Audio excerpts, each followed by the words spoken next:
All right, hello and welcome to episode 9. Yesterday I incorrectly said 7 when it was 8. Today is 9 of our War and Peace Quarantine Edition read through of 50 pages a day. I am Matthew Robinson. Joining me from a bus stop, as is his wont, Dimitri Portnoy. How are you? How you doing, Matt? So good to see you. Speaking to a Russian at a bus stop over Skype discussing War and Peace is how I pictured spending the end of the world. Yes. Uh, uh, Very interesting 50 pages we have today. Again, a whirlwind where not much happens and everyone is wandering around. I had a very emotional moment with Ooh, Denisov and Nikolai in the yeah, hospital.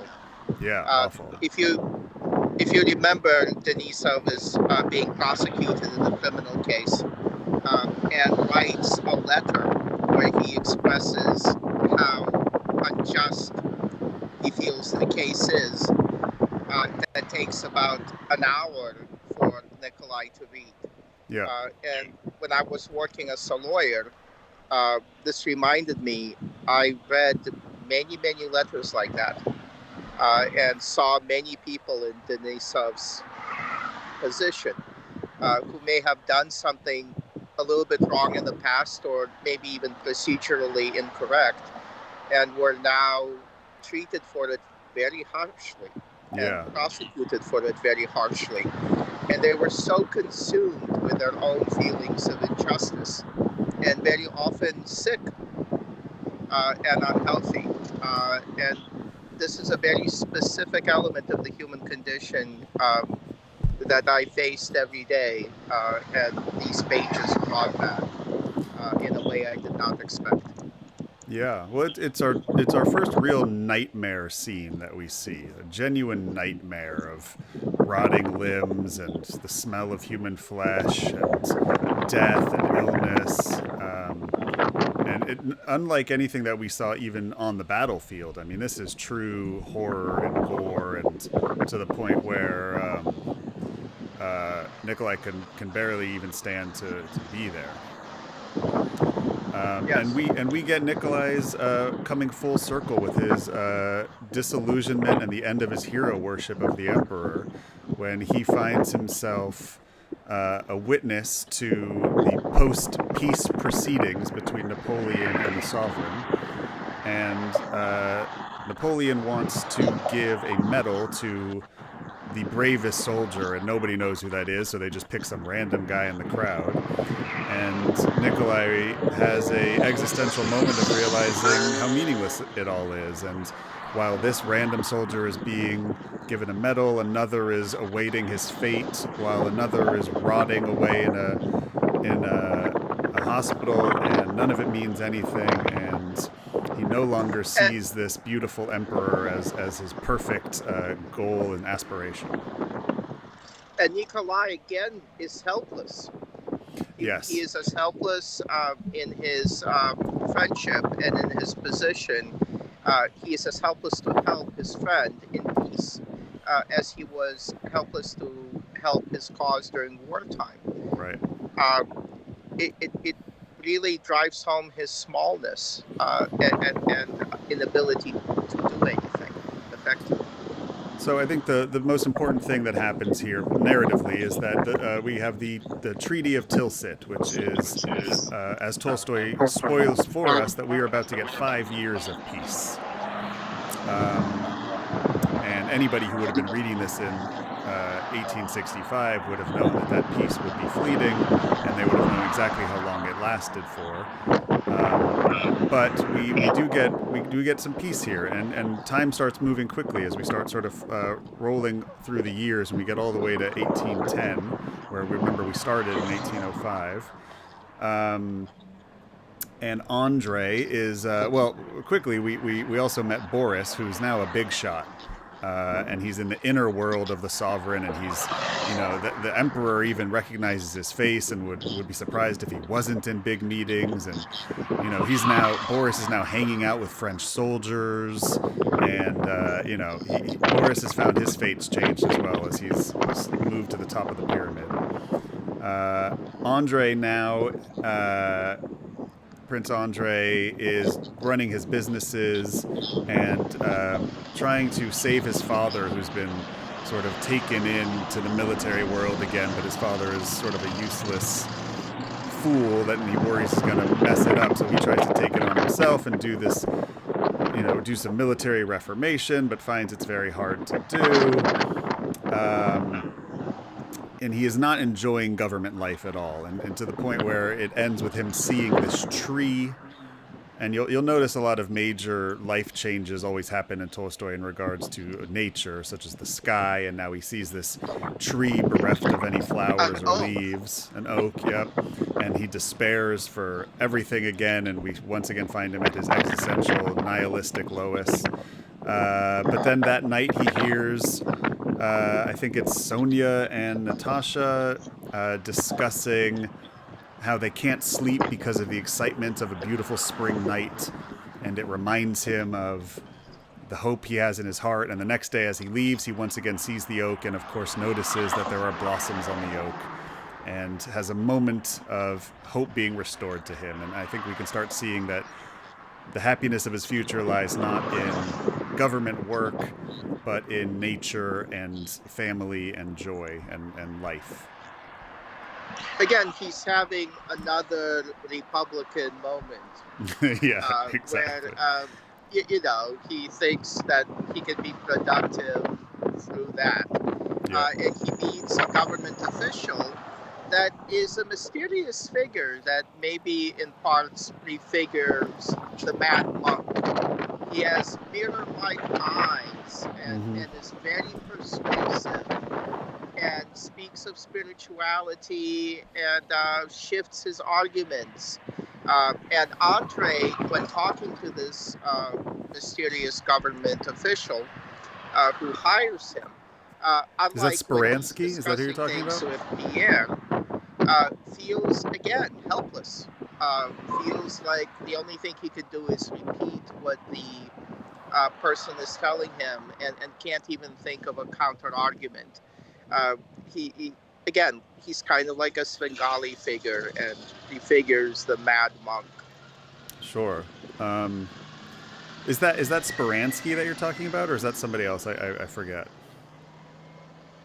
Say one more time. Is that Speransky that you're talking about? That's right. That's right. Yeah, who is basically the Dick Cheney to the Emperor's President Bush, who's sort of the guy who's really running things. Yes, and I was brought to mind of William F. Buckley Sure. in terms of how freely intellectual his polemic was, right, and how he could run circles rhetorically around his opponents during debates. So Andre meets Speransky and quickly finds that the gears of government are easily greased by him, and he becomes a very central and important figure in the reformation of the military, and finds success in government, even though he does not find happiness there.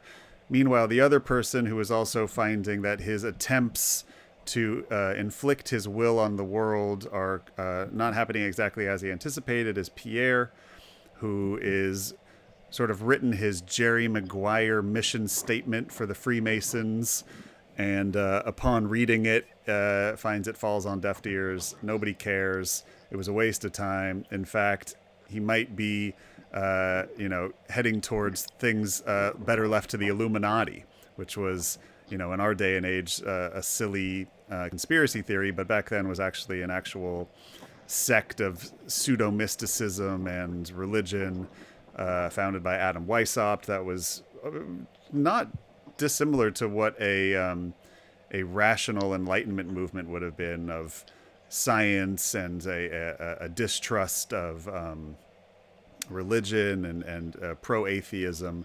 But either way, they find that Pierre is moving more towards that and is sort of shunned by the brothers of the Freemasons, who are so important to him. So he sort of meets with his guru, and his guru tells him, "You're making this too much about yourself, dude." And instead of trying to change the Freemasons, you need to try to change yourself. And you need to try to make yourself pure before you make anything else pure. And Pierre thinks this is wonderful advice. What was I thinking? You're right. I was making this all about me.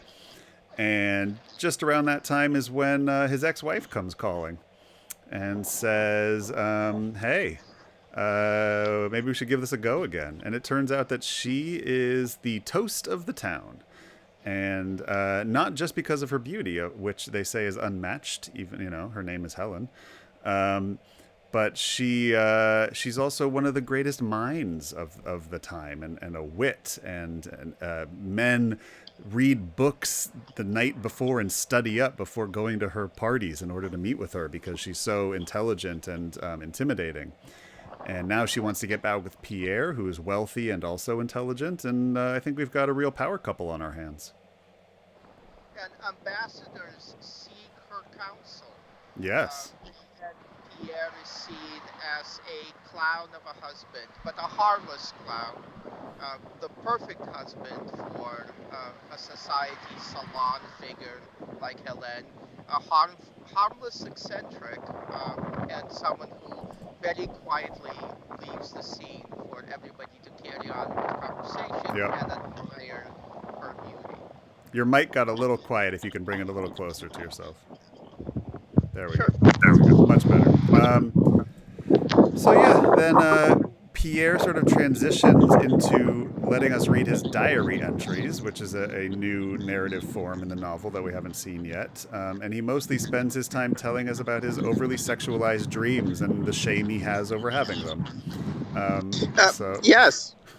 So Pierre is confused and, really wrestling with his own concept of purity and spirituality. He is receiving biblical sexual advice from the mentor who inducted him into the Illuminati, into the Masons, actually. Yeah, the Masons. And lastly, we briefly end on Berg, who is choosing between his heart and his wallet, and choosing his wallet as he proposes to Vera, who her father offers him 100,000 rubles, although he would much rather marry Natasha, but she doesn't have any money, and neither does he, so that's impossible. And it is just a financial transaction, and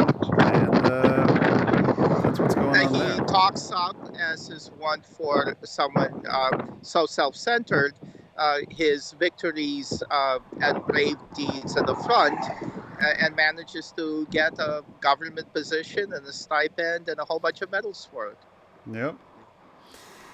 And that gets us to 450. Tomorrow will be our 10th day. We'll get to page 500. An exciting milestone. Yes.